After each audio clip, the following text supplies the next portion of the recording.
I used to believe that being a good father meant never giving up on your son. For 9 years after my wife Karen passed away, I supported my 38-year-old son Brandon as he lived under my roof, ate my food, and promised me that his big break was just around the corner. I sold my tools. I cashed out my savings bonds. I even pawned Karen's jewelry, the pieces I'd sworn to keep forever. But that morning when the phone rang, and the voice on the other end said, "Mr. Peterson, we need you to come to the bank immediately. And you should probably bring a lawyer," I realized that everything I'd sacrificed had been built on a lie. Despite the confusion, the first thing I did was tell myself there must be some mistake. At that moment, I didn't understand why my hands were shaking. But I was about to discover a truth that would completely destroy, not just my world, but the worlds of 6 other families I'd never even met. My name is Robert Peterson. I'm 68 years old now, and this is the story of how I learned that sometimes the people who hurt us most are the ones we'd die to protect. It started, I suppose, the day Karen died. Pancreatic cancer. 6 months from diagnosis to funeral. Brandon had just lost his job at the tech company. Some layoff situation he assured me was temporary. He moved back home to help me through the grief, or so he said. "Dad, you shouldn't be alone right now," he told me at the funeral, his hand on my shoulder. "Let me stay for a while, just until you're back on your feet." 9 years. That's how long a while turned out to be. I'm a retired mechanic. I owned Peterson's Auto Repair for 37 years before I sold it and retired at 60. Karen and I had plans. We were going to travel, see the Grand Canyon, visit her sister in Vermont, take that Alaskan cruise she'd always dreamed about. The money from selling the shop was supposed to fund all of it. Instead, it funded Brandon's dreams, or what I thought were his dreams. Brandon told me he was starting a consulting business, something with digital marketing and social media strategies. I didn't understand it, but then again, I fix engines, not computers. He showed me business plans, talked about potential clients, dropped names of companies that sounded impressive. "Dad, I've got a meeting with a venture capital firm next month," he'd say. Or, "Dad, the investor group wants to see more projections. Can you spot me another 1,000? I need to hire a proper accountant to make this look professional." I always said yes. My buddies at the VFW told me I was being played. Tom, who'd been my best friend since we served together in Vietnam, was the most direct about it. "Rob, your boy is 38 years old. He should be supporting you, not the other way around." But what did they know? They didn't understand the bond between a father and son. They didn't understand that after Karen died, Brandon was all I had left. The house felt emptier every year, even with Brandon living there. He kept strange hours. Sometimes I wouldn't see him for 2 or 3 days straight. He'd leave before I woke up, come home after I went to bed. When I did see him, he was always on his phone or his laptop typing away. "Working on the business, Dad," he'd explain. "This is how startups operate, 24/7 hustle." I believed him because I wanted to, because the alternative, that I'd raised a son who'd lie to his own father, was unthinkable. Then there was Ashley. Brandon introduced me to her about 3 years ago. Blonde, pretty, mid-30s. She smiled a lot, but her eyes were always calculating, measuring. "So nice to finally meet Brandon's dad," she said, shaking my hand. Her grip was stronger than I expected. "Brandon talks about you all the time." I wanted to like her. I wanted Brandon to be happy, to build a life. But something about Ashley bothered me. She never stayed long at the house. She and Brandon always met somewhere else. When I asked Brandon about her family, where she was from, what she did for work, his answers were vague. "She's in sales," he'd say. "Travels a lot for work." Karen would have seen through it. Karen had instincts about people that I lacked. But Karen was gone, and I was alone with my doubts. The money situation got worse slowly, then all at once. First it was small things. The cable bill was higher than usual. The electric company said I'd missed a payment, which I never did. Then my credit card was declined at the grocery store. That had never happened before. I checked my accounts online and saw the balance was low, much lower than it should have been. But I'd given Brandon access to my accounts years ago to help him with the business expenses, so I figured he'd made a withdrawal I'd forgotten about. "Brandon," I called out one evening. He was in the basement, his makeshift office. "Did you take money out of the checking account?" "Yeah, Dad, remember? The attorney fees for the LLC paperwork? I told you about it last week." Had he? I couldn't remember. Maybe I was getting forgetful in my old age. Karen used to joke that I'd forget my own birthday if she didn't remind me. I let it go. That was my mistake. That was the first of many mistakes. Do you know what day it is? That's what the bank manager asked me when I arrived for the meeting. It was a Tuesday in March, cold and raining. I remember because I'd worn my good shoes and they got soaked in the parking lot.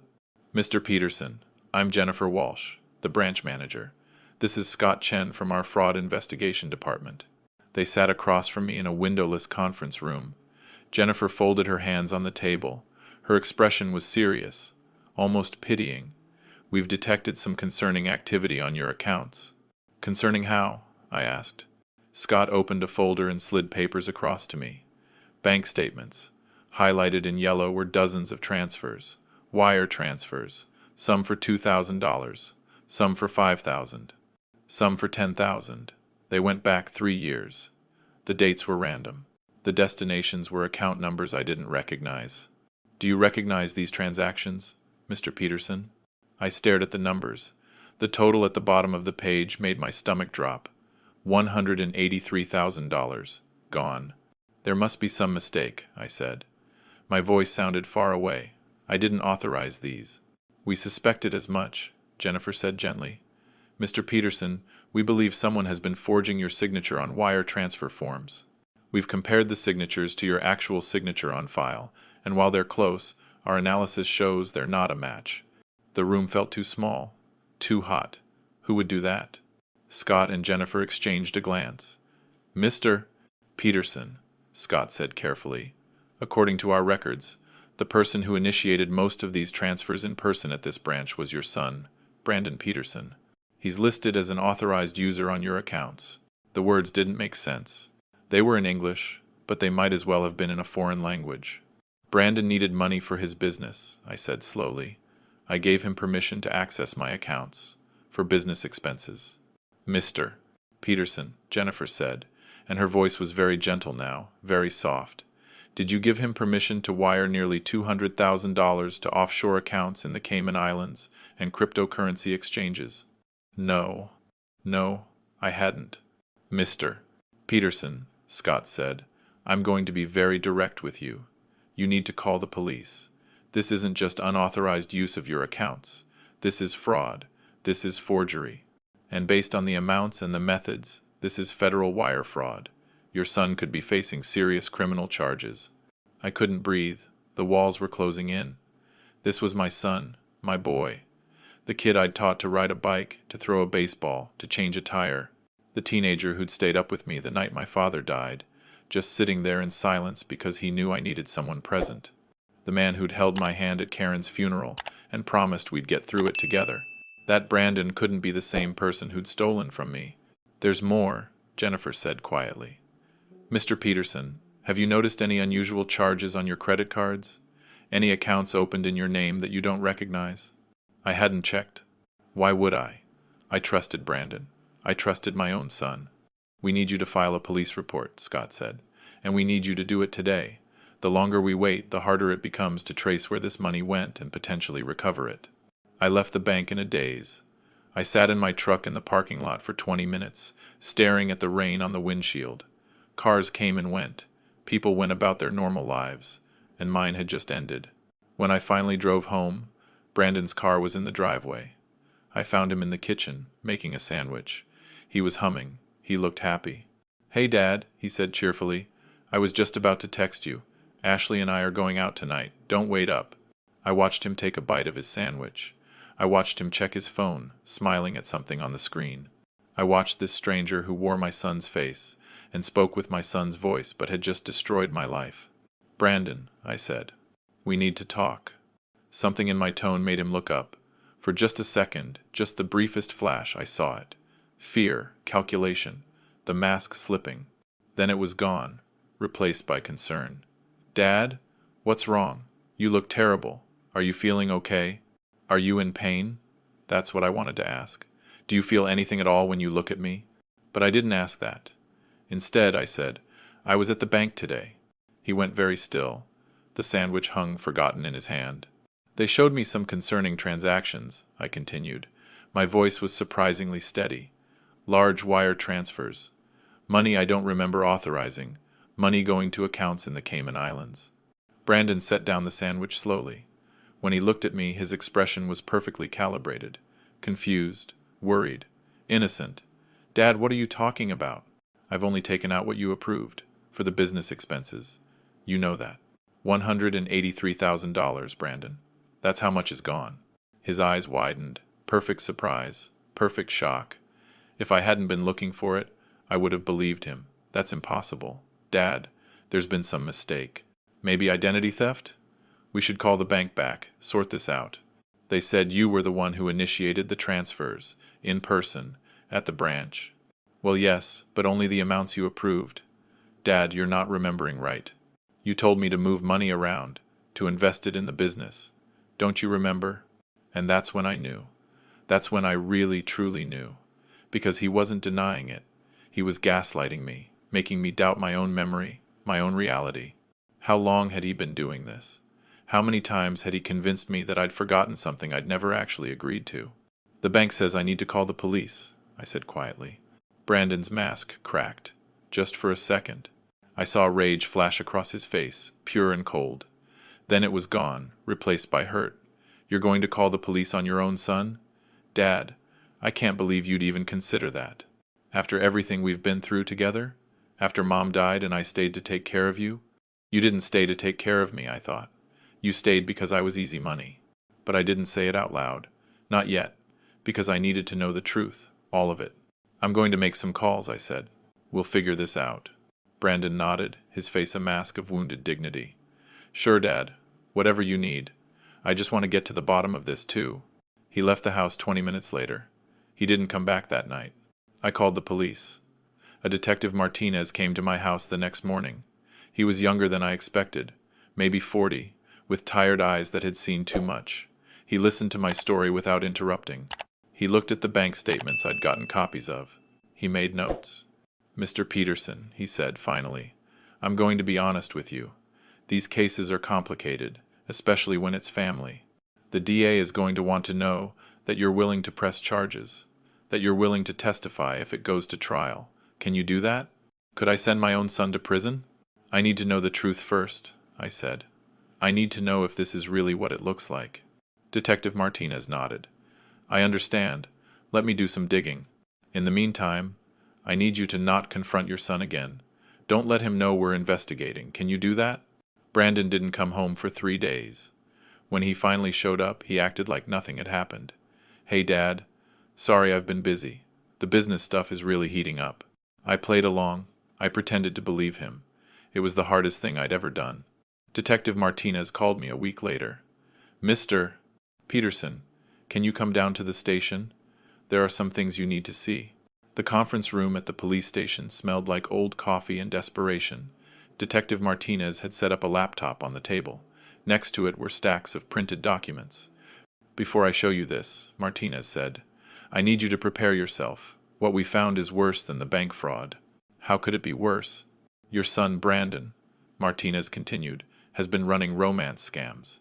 Do you know what those are? I shook my head. It's a type of fraud where the scammer creates fake online profiles on dating sites, social media, anywhere lonely people gather. They build relationships with victims over weeks or months. They gain trust. They share fake stories about their lives. And then they ask for money. Usually it's an emergency. A sick relative, a business opportunity, a plane ticket to come visit. The victim sends money, and the scammer disappears. My throat was tight. And Brandon? We traced the offshore accounts. The money didn't stop with what he took from you. Your son and his girlfriend Ashley, real name Ashley Morrison, have been running this operation for at least 5 years.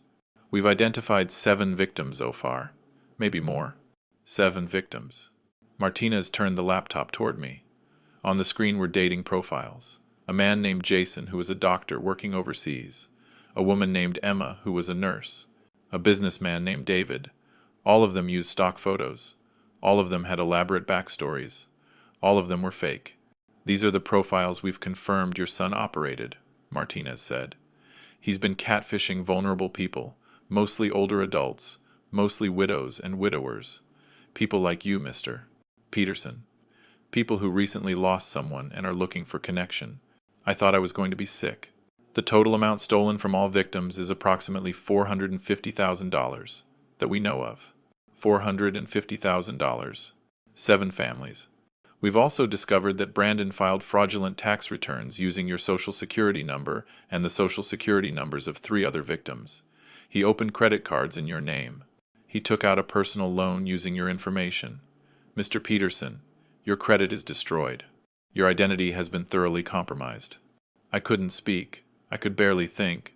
There's one more thing, Martinez said, and his voice was gentler now. We need to talk about your wife's life insurance. Karen's life insurance. $100,000. I'd put it in a savings account, hadn't touched it. It was supposed to be there for emergencies, for the future. The account was emptied 18 months ago, Martinez said. Wire transfer to a cryptocurrency exchange. Your son's signature on the authorization. My son had stolen his own mother's life insurance money. I need you to look at something else, Martinez said. He clicked to a different folder on the laptop. We executed a search warrant on your son's email accounts and phone. We found these messages between Brandon and Ashley Morrison. He turned the laptop toward me again. I read the messages. I wish I hadn't. Brandon, the old man is easy. Just tell him it's for the business, and he hands over whatever I want. Ashley, how much do you think you can get out of him total? Brandon, maybe another $100K before he's tapped out. Then we'll move on. Ashley, what about the other targets? Have you heard back from Margaret? Brandon, yeah, she's sending another $5,000. Says her grandson is sick and she wants to help. Stupid old bat. I stopped reading. I couldn't read anymore. There's more, Martinez said. Much more. But you get the idea. Mr. Peterson, your son is a career criminal. This wasn't a one-time mistake or a desperate act. This was calculated, systematic fraud. He targeted vulnerable people deliberately. He exploited their grief, their loneliness, their trust. He's not sick? I asked. The question sounded stupid even as I said it. He doesn't have a mental illness or something? Because the Brandon I raised, he wouldn't. He's a sociopath, Martinez said bluntly. That's not a clinical diagnosis, but it's the best way I can describe it. He doesn't feel empathy. He doesn't feel guilt. Other people are just resources to him, including you. The Brandon I raised was dead. Or maybe he'd never existed at all. What happens now? I asked. Now we build a case. We're coordinating with the FBI because of the wire fraud and the interstate nature of the crimes. We're trying to locate and notify all the victims. And Mr. Peterson, we need your cooperation.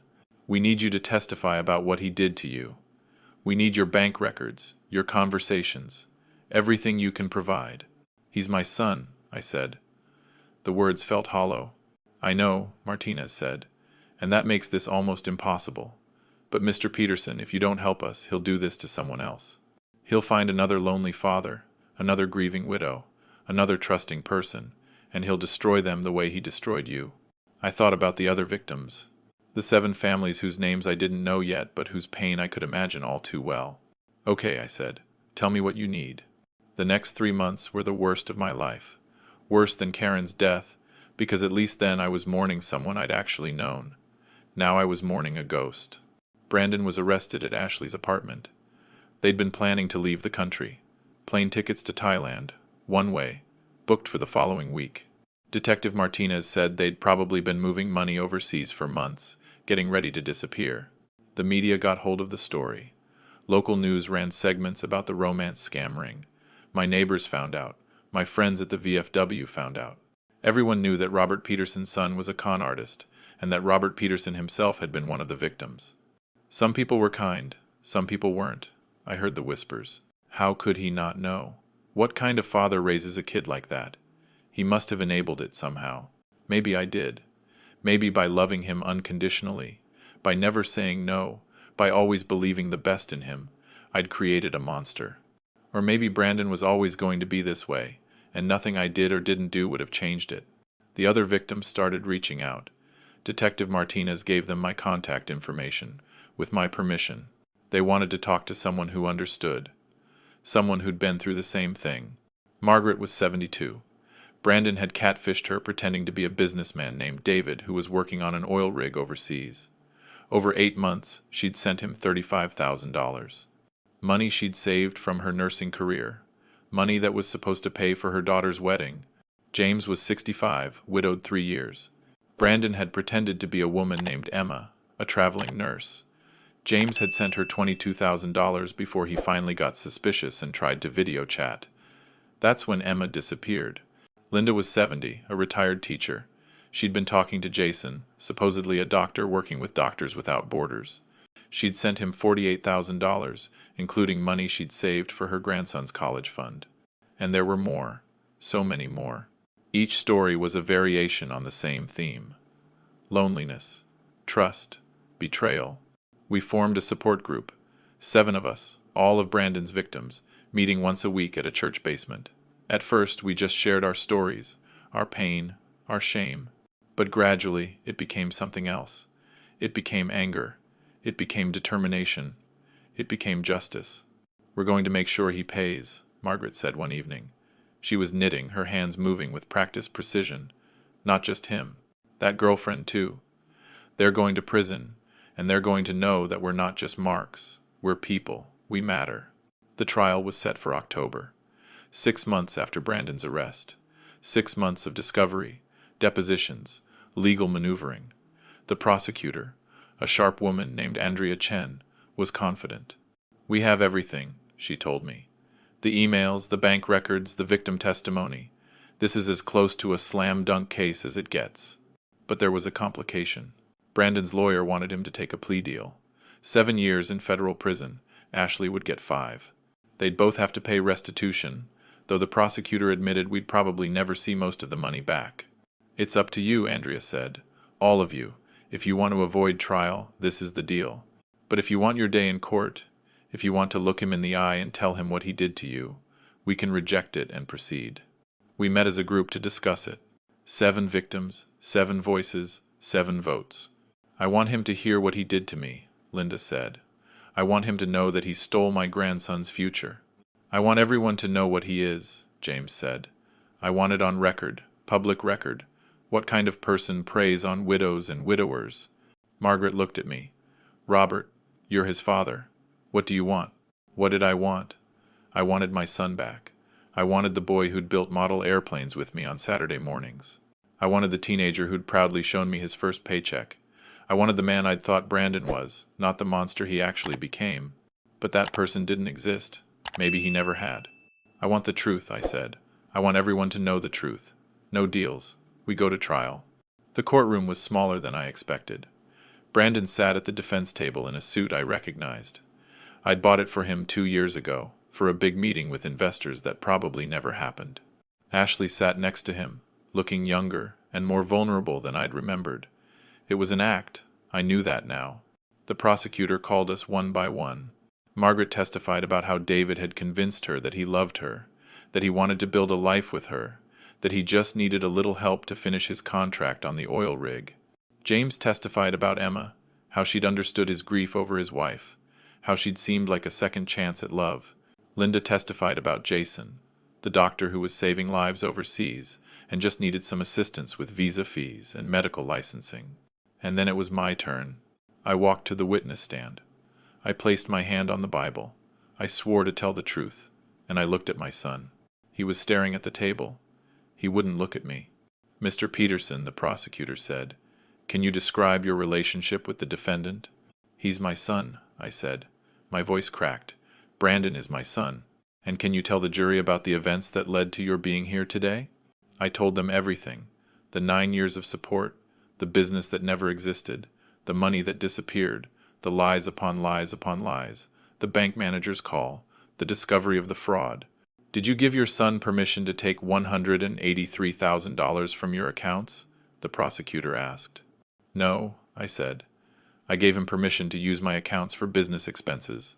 Small amounts, a few $100s here and there, nothing like what he actually took." "Did you know about his romance scam operation?" "No." "Did you know about the other victims?" "No." "Did you know that he'd stolen his mother's life insurance money?" I had to stop. I had to take a breath. "No. I didn't know that until the police told me." The defense attorney cross-examined me. He tried to make it seem like I'd been willfully ignorant, that I'd enabled Brandon, that I should have known better. Maybe he was right. Maybe I should have. But that doesn't change what Brandon did. The jury deliberated for 3 hours. When they came back, the verdict was unanimous. Guilty on all counts: wire fraud, identity theft, money laundering, conspiracy. The judge sentenced Brandon to 15 years in federal prison. Ashley got 10. As the bailiffs led Brandon away, he finally looked at me. There was no remorse in his eyes, no sorrow, just cold, calculated anger. "You did this," he said. "You put your own son in prison. What kind of father does that?" I wanted to ask him what kind of son steals from his father, what kind of son steals his dead mother's life insurance, what kind of son preys on grieving widows and widowers. But I didn't say anything. I just watched him disappear through the doors, out of my life, maybe forever. That was 2 years ago. I'm 70 now. I sold the house. Too many memories, too much pain. I moved into a small apartment near the community center. I got a part-time job teaching basic car maintenance to low-income families. It's not much, but it keeps me busy. I never got most of the money back. The restitution payments are minimal. $5 a month from Brandon's prison job. At that rate, I'll be long dead before I see even a fraction of what he stole. But I did get something back. I got the other victims: Margaret, James, Linda, and the others. We still meet once a week. We're friends now, real friends. We look out for each other. We celebrate birthdays together. We spend holidays together. We've become a family, forged in shared pain and shared survival. Margaret taught me to knit. It's meditative, she says. Good for processing trauma. I've made 3 scarves so far. They're terrible, but she says I'm improving. James and I go fishing every Sunday. We don't talk much. We don't need to. We just sit in companionable silence. 2 old men who understand what it's like to have your trust destroyed. Linda helps me with technology. She's teaching me to use a tablet, to video chat with my cousin in Arizona, to stream movies. It's a brave new world, and I'm learning to navigate it. About what? About whether I still love Brandon. About whether I think about him.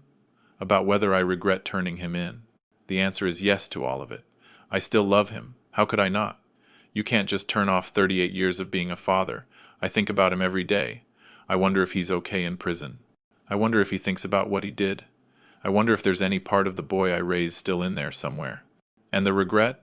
It's complicated. I don't regret reporting him to the police. I don't regret testifying. He needed to be stopped. But I regret that it came to that. I regret that I didn't see the signs earlier. I regret that I wasn't the father he needed me to be, though I'm still not sure what that would have looked like. Brandon sends me letters sometimes. They come every few months. I've never opened them. I don't know if I ever will. Detective Martinez says they're probably more manipulation, attempts to get me to send money or advocate for his early release. Maybe he's right. But sometimes, late at night, I hold those unopened letters and wonder, what if there's an apology in there?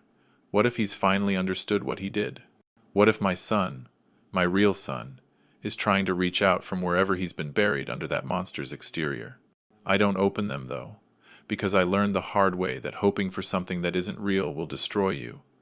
Better to face the truth, no matter how ugly, than to live in a comfortable lie. The community center asked me to speak at a workshop about fraud prevention, about how to recognize scams, especially the ones that target older adults. I agreed. It was terrifying. Standing up there in front of 30 people, admitting what had happened to me, admitting that I'd been fooled by my own son. But then an elderly woman raised her hand. "Thank you for sharing your story," she said. "My daughter has been asking me for money for 2 years. She says it's for her business, but I've never seen any evidence of this business. I've been feeling guilty for doubting her, but now I think I need to ask questions." After the workshop, 5 people came up to me. They all had similar stories: adult children asking for money, grandchildren with emergencies, friends from the internet who needed help. They'd all been feeling guilty for being suspicious. My story gave them permission to protect themselves. That's when I understood. This is my purpose now. Not to wallow in what Brandon took from me, but to prevent him from taking anything from anyone else, to warn people, to help them recognize the signs, to teach them that it's okay to say no, even to family, especially to family. "Do you remember our wedding?" That's what I asked Karen's photo the other night. I keep it on my nightstand, next to the lamp. She's laughing in the picture, her head thrown back, her eyes bright with joy. We were so young, so naive. so certain that love could conquer anything. I miss her more than I can say. But I'm grateful she isn't here to see what Brandon became. It would have broken her heart even more than it broke mine. How's my sister today? My cousin Helen called from Arizona to check on me. She's the only family I have left now. She never liked Brandon much. Said there was something off about him even when he was a kid. I wish I'd listened to her. I'm okay, I told her, getting by. You're stronger than okay, Rob, she said. You're a survivor. You did the right thing. Did I? I still don't know. But I'm learning to live with the uncertainty. The support group is planning a trip. Margaret wants to go to the Grand Canyon. None of us got to take the trips we planned, she said. Our money was stolen. But we're still here. We're still alive. Let's go anyway. So we're going. 7 elderly fraud victims, heading to Arizona in a rented van. James is bringing his guitar. Linda is bringing her photography equipment. Margaret is bringing her knitting. I'm bringing Karen's ashes. I'm finally going to scatter them at the Grand Canyon, the place she always wanted to see. I know. That's what I say when people ask if I'm angry. I know I should be furious. I know I should hate Brandon with every fiber of my being. But I don't. I'm sad. I'm disappointed. I'm heartbroken. But I'm not angry anymore. Anger is a luxury I can't afford. It takes too much energy, and I need that energy to rebuild my life. I don't know, I answered honestly when Detective Martinez asked if I thought Brandon would reoffend when he gets out. Maybe prison will change him. Maybe he'll finally develop a conscience. Maybe he'll emerge 15 years from now as a different person. Or maybe he'll just get better at hiding what he is. Either way, I won't be there to find out. I've written a letter to the parole board for when that time comes. I've told them that I love my son, but I cannot recommend his release. I've told them about the victims, about the lives he destroyed, about the trust he violated. I've told them that he needs to serve his full sentence, because that's what justice requires. It's the last thing I can do for him. Refuse to enable him one more time. My story isn't inspiring. It's not a tale of triumph over adversity. It's just the truth. The truth about what happened when I loved someone who couldn't love me back. The truth about what happens when you trust someone who views trust as weakness. The truth about how families can be the source of our deepest wounds. But here's what I want you to understand, whoever you are listening to this. If you're in a situation where someone you love is hurting you, taking from you, exploiting you, it is not your fault. It's not your responsibility to fix them. It's not your job to sacrifice yourself on the altar of their dysfunction. You are allowed to protect yourself. You are allowed to set boundaries. You are allowed to say no.